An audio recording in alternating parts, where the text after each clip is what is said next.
let me talk to Alhaji Lepowura M.N.D Jawila, who is member of CAF Interclub Competitions and FIFA CAF Match Commissioner. He, of course, is the ruler of the Pembe traditional area. Thank you very much for joining us on Newsfile, sir. Yeah, thank you too. And let me say good morning to all our cherished listeners, and particularly to my brother Malik Kokuba, who I haven't seen him for a while, and my black brother Jinapo. I haven't seen him also for a while. All right. I wish them well. All right. Always refreshing to talk to you.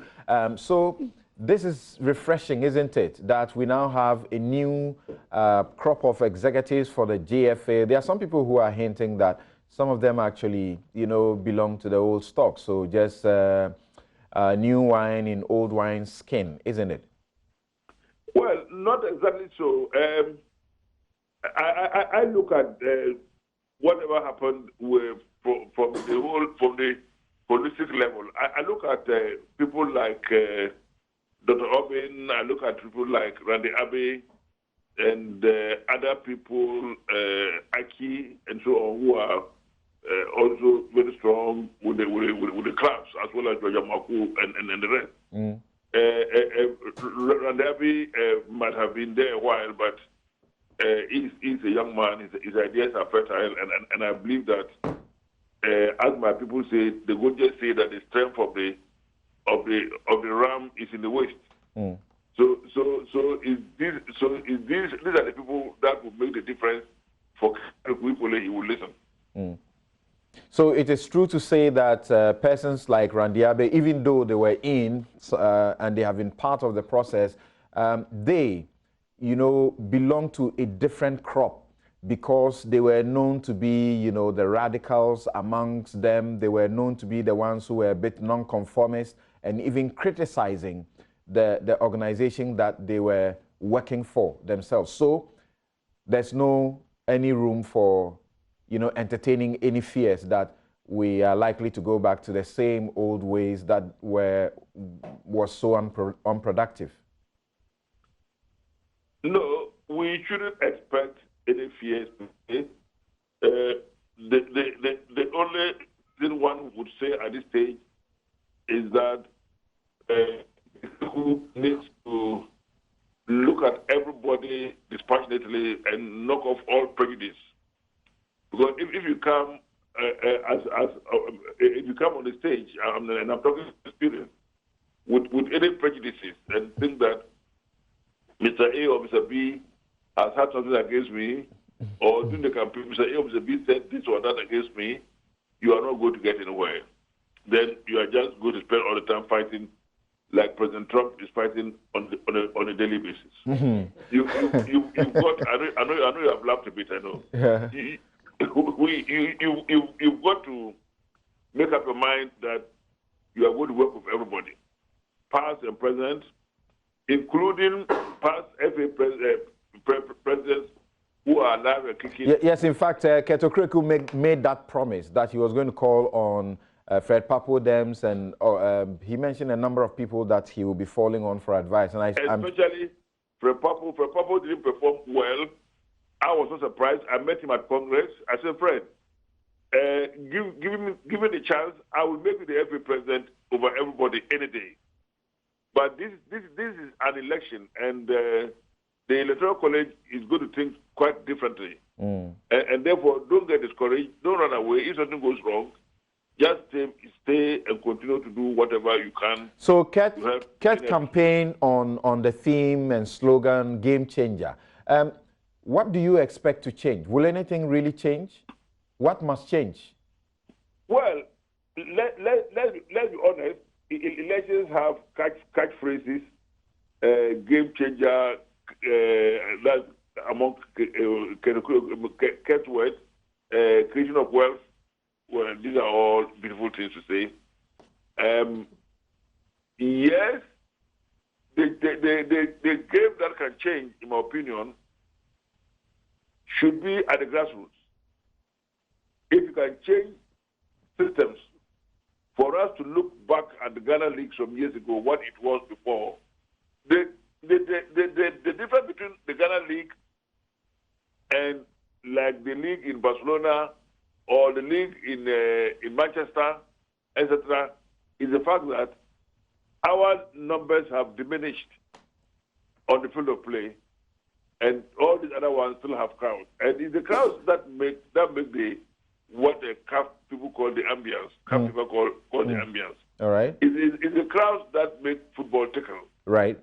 We're thinking of days that we had a Mensa as chairman of Asante Kotoko, or the days that we had Hadizako as chairman of Accra Sobok. Right. And the days I was myself chairman of ITU, and the crowds that we brought to the stadium. That was the football. These are the days I'm looking to.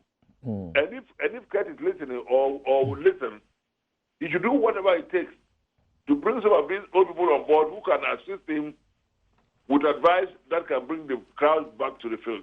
But is that particular task not a very difficult one in these days, because times have changed? When the clubs were formed on the basis of a community and they were owned by a community, so the support was somewhat guaranteed. These days, we understand the clubs are formed by individuals, and more purposely, they do it so they can raise players and, you know, sell them for money. So it's an individual's club and not a community's club. That is one way of looking at it. But the individuals also have the wherewithal to get two forms of support. One from the government or from the state. And secondly, from the media, people like you, people like Kokubaku and the rest, who, when they go on radio, can say things that can move thousands of people onto the field of play. If we begin to garner media support to get people back to the pitch, then it could make a difference. I was White Commissioner only 2 days ago in Cairo between Zamalek and a team from Senegal. And it was quite exciting. Why am I saying it? Not about the crowd that came to the field. It was on a cold evening.